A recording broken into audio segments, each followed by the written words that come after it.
안녕하세요. 저는 이탈리아 피렌체에서 호텔을 운영하고 있는 마르코라고 합니다. 일단 제 사연을 들을 한국인 여러분들께 사과하고 싶네요. 모든 동양인을 다 같은 민족인 줄 알았던 것을요. 최근 전 제 호텔에 찾아오는 한국인에게 사과하며 고개를 숙이고 있답니다. 제가 무슨 일이 있었는지 한번 들어봐 주시겠어요? 해당 사연은 이탈리아인 마르코 씨가 제보해준 이야기와 SNS 내용을 바탕으로 재구성된 스토리입니다. 저에겐 눈에 넣어도 아프지 않을 딸이 하나 있습니다. 처음으로 아내 배에 새 생명이 자리 잡고 제가 곧 아빠가 된다는 말을 들은 순간의 기쁨은 몇십 년이 지나도 잊혀지지 않네요. 곧 태어날 아기를 위해 아기자기한 침대도 사고 귀여운 옷과 양말을 사며 아기를 만날 날을 기다리고 있었습니다.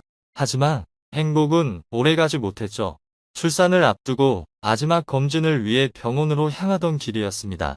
아기 이름을 뭘로 할지 행복한 고민에 빠지고 있던 그때 반대편 차선에서 엄청난 속도로 달려와 저희 부부가 타고 있는 차를 그대로 받아버린 것이었죠.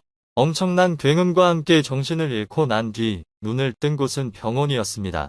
저는 눈을 뜨자마자 아내를 찾았지만 병원에 도착하자마자 눈을 감았다고 했죠. 의사는 아내가 아기를 위해서 병원까지 꺼져가던 생명줄을 붙잡고 있던 것 같다고 했습니다. 만약 그러지 못했다면 아기의 생명도 장담하지 못했을 수 있다고 했죠. 그렇게 저희 부녀의 인생이 시작되었습니다. 아내 없이 아기를 키우는 일은 무척이나 힘들었죠. 아기를 봐줄 사람이 없어 일을 하러 나가지 못했고 밤낮 없이 울어 잠도 자지 못했습니다. 아기에 대한 기초 상식을 아내와 함께 공부했다고 생각했지만 막상 상황에 닥쳐보니 머릿속이 새하얗게 변했죠. 그냥 울기만 하는 아기를 붙들고 한 번씩은 저도 같이 울었고 그때마다 먼저 떠난 아내가 너무 보고 싶었습니다. 영원히 가지 않을 것만 같았던 시간이 흘러 부족한 아빠 밑에서도 딸은 예쁘고 해맑게 자라주었죠. 가끔 자신에게 엄마 없다고 놀려대는 친구들을 두들겨 패줘서 사고뭉치 소리를 듣긴 하지만 그래도 건강하게 컸답니다. 딱 한 가지 고민은 딸이 장래희망이 없다는 것이죠. 좋아하는 액세서리 파는 가게도 좋고 춤추고 노래하는 거 좋아하니 노래방을 운영해도 좋다고 했는데 다 싫다고 했습니다. 그것도 싫으면 제 호텔을 물려받을 준비를 하라고 해도 말을 듣지 않았죠. 제 타 들어가는 속을 달래주는 것은 저희 호텔 앞에 있는 작은 노점상이었습니다. 몇 년 전에 어떤 동양인 남자 청년이 호텔을 찾아왔는데요. 청년은 정중하게 호텔 앞에서 작은 노점을 하나 열어도 되냐고 물어봤죠. 보통은 물어보지 않고 노점을 시작해 여기저기 쓰레기를 버려두고 자리를 뜨는 사람들 때문에 골치가 아팠는데 이 청년은 눈빛부터가 달라 보였습니다. 솔직히 전 동양인을 무척 좋아하지 않습니다. 싫어한다고 표현하는 게 맞겠죠. 호텔 예약할 때 동양인은 거부합니다라는 문구까지 적어놓고 싶었습니다. 저희 호텔 주변은 옛날 르네상스 시대의 작품들을 볼 수 있는 박물관이 많이 있는 곳이라 항상 여러 나라 관광객들로 넘쳐났죠. 처음엔 서글서글하게 웃는 동양인의 모습이 무척이나 좋았습니다. 하지만 동양인들이 묵고 간 룸은 정말 말도 하지 못할 정도로 처참한 상태였죠. 먹다 남은 음식물들이 왜 바닥에 흥건한 것인지, 화장실은 왜 이렇게 더럽게 썼는지, 비데에도 오물이 묻어 있었습니다. 끔찍한 상태의 호텔 직원들은 동양인이 묵었던 방이라면 너무도 들어가기 싫어했죠. 어떤 동양인은 깔끔하게 쓰고 갔지만요. 동양인 대부분은 모두 중국 사람이라 동양인은 모두 더럽고 신선합지 못하다는 인식이 어쩔 수 없이 심어졌습니다. 그래서 제 호텔 앞에 노점을 열겠다는 동양인 청년이 영 미덥지 못했지만 그래도 정중한 태도는 믿어보기로 하고 장사를 허락해 주었죠.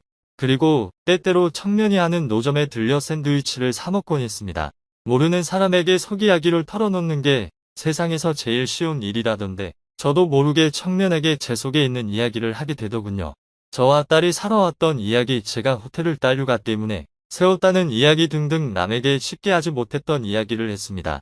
문득 매번 제 이야기를 가만히 들어만 주던 청년의 속마음이 궁금해졌던 날이었죠. 처음으로 왜 이렇게 길거리에서 장사를 시작하게 됐냐고 물었습니다. 청년은 잠깐 머뭇거리더니 자신이 어떻게 살아왔는지 이야기해 주었죠. 아주 어렸을 때 한국이란 나라에서 이탈리아로 입양이 되었다고 했습니다. 당연히 낳아주신 부모님 얼굴조차 몰랐다고 했는데요.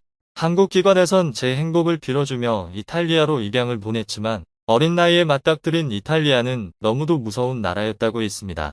정부 지원을 받기 위해 아이를 입양했던 이탈리아 양부모는 지원이 끊기는 시점이 되자 아이에게 돈을 구걸해오라고 시키고 때렸다고 했죠. 그러다가 결국 집에서 쫓아내버렸던 것이었습니다.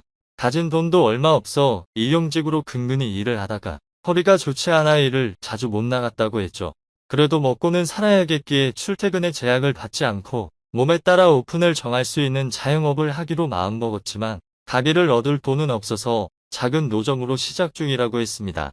별다른 기술 없이도 간단하게 만들 수 있는 샌드위치를 선택한 것도 그런 이유라고 했죠.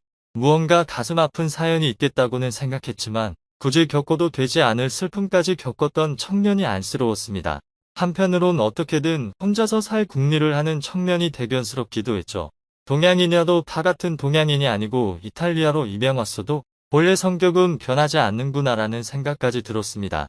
이탈리아 부모가 인성이 나쁜 사람들이었음에도 청년은 너무도 바르게 자랐기 때문이었죠. 그렇게 서로의 속 이야기를 나눈 둘은 나이 상관없이 세상에 둘도 없는 친구가 되었습니다. 몇 개월이 지난 뒤 우리 딸이 갑자기 더 이상해졌죠. 학교 다닐 때 보지도 않던 책을 사와서 공부를 하는 것이었습니다. 그것도 그 어렵다는 경제학과 경영학 공부를 하는 것이죠. 틈틈이 다른 나라 언어까지 공부하는 것 같았습니다. 드디어 딸이 속을 차렸다는 사실에 너무도 기뻤죠. 대체 갑자기 공부를 시작한 이유가 무엇이냐고 물었습니다. 그러자 맨날 왈가 닦았던 딸이 진지하게 자신이 사랑하는 사람이 생겼다고 말을 하는 것이었죠. 그 사람이 식당을 차리고 싶어 하는데 자신이 옆에서 도와서 이탈리아에서 최고 식당을 만들어 보겠다는 꿈이 생겼다고 했습니다. 남자 때문에 결심을 했다는 사실이 조금 당황스러웠지만 이후에 어찌됐든 딸에게 꿈이 생기고 철부지 딸이 드디어 정신을 차렸기에 크게 신경 쓰지 않았죠. 그리고 딸을 그렇게 변화시킨 남자가 너무도 궁금해서 한번 데리고 오라고 했습니다. 마음 같아선 업어주고 싶었거든요. 하지만 딸이 데리고 온 남자는 저도 너무나 잘 알고 있는 남자였습니다. 바로 제 호텔 앞에서 노점을 하면서 저와 둘도 없는 친구가 된 청년이었죠. 청년도 몰랐던 눈치였는지 토끼 눈이 되어 저를 쳐다봤습니다. 신난 딸은 자신이 사랑하는 사람이라며 이탈리아 이름은 안드레아고 한국에서 입양됐을 때 이름은 김혁진이라고 소개를 시켰죠. 아빠 호텔 앞을 지나가다가 몇 번 샌드위치를 사 먹었고 친절하게 자신을 대해주는 모습에 반해버렸다고 했는데요. 지금은 작은 가게를 운영하다가 나중에 큰 식당 사장이 되는 게 이 사람 꿈이라고 이야기했습니다. 저희 딸은 제가 이 청년과 친하다는 걸 몰랐으니 딸이 중간에서 너무도 당황해하더군요. 놀란 마음을 진정시키고 딸에게 저희 사이를 말해주었습니다. 딸은 살짝 놀란 눈치였지만 오히려 더 잘 됐다며 펄쩍펄쩍 뛰었죠. 우리 모두 행복하게 살 수 있겠다고 하면서요. 하지만 전 반대했습니다. 이 청년이 너무도 성실하고 착한 사람이라는 것을 알겠지만 자라온 환경이 너무도 마음에 걸렸기 때문이죠. 제 앞에선 그렇게 보였어도 사람이란 앞과 뒤가 다른 것이기 때문에 집에선 어떤 행동을 할지 너무도 불안했습니다. 저는 당장 헤어지라고 소리를 쳤고 호텔 앞에서도 노점을 치우라고 했죠. 거기에 하면 안 되는 말까지 하고 말았습니다. 한국이란 나라가 얼마나 나쁘길래 어린아이를 멀리 이탈리아까지 보내는 것이냐고 작은 나라답다 했죠.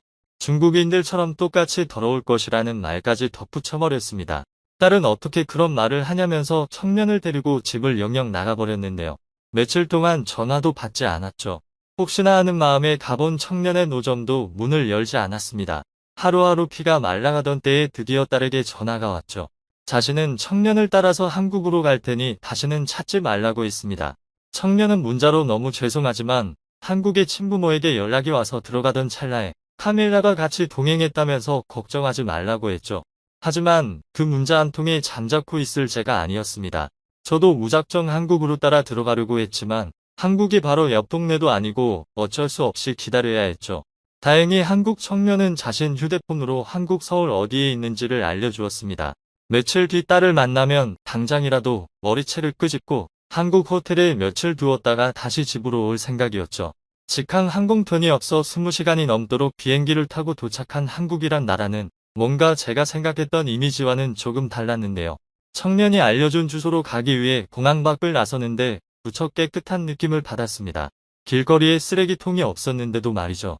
일단 딸이 있는 곳으로 향했고 눈이 마주치자 딸은 청년을 죽일 듯 노려보았지만 딸은 뭔가 당당해 보였습니다. 그 태도가 더 열받게 했지만 딸은 아빠가 무시하던 한국은 이렇게 우리 이탈리아보다 좋고 깨끗한 곳이라고 했죠. 호텔에 오던 그 더러운 동양인들과는 차원이 다른 사람들이라고 했습니다. 솔직히 한국에 와보니 무척이나 놀랍긴 했죠. 제가 무척이나 잘못된 생각을 했구나는 반성도 들었습니다. 저는 청년에게 자신이 착각했다면서 미안하다고 말을 했죠. 솔직히 결혼은 부담스러우니 일단은 같이 돌아가서 천천히 생각해보자고 했습니다. 딸은 자신의 작전이 먹혔는지 알겠다면서 함께 이탈리아로 돌아왔죠. 결국 전 두 사람의 결혼을 허락해주고 두 사람이 꿈을 이룰 수 있도록 호텔 옆에 건물을 매입해 식당을 운영하라고 했습니다. 역시나 성실한 청년, 아니 제 사위는 열심히 노력해 이탈리아에서 가장 유명한 식당 타이틀을 위해 열심히 일하고 있답니다. 지금까지 마르코 씨가 한국인 사위 덕분에 자신의 잘못된 편견을 벗을 수 있던 사연에 대해 소개해드렸는데요. 어떻게 보셨나요? 클립 뉴스에서는 여러분의 사연을 기다리고 있으니 소개해주고 싶은 사연이 있으시면 언제든 제보 바랍니다.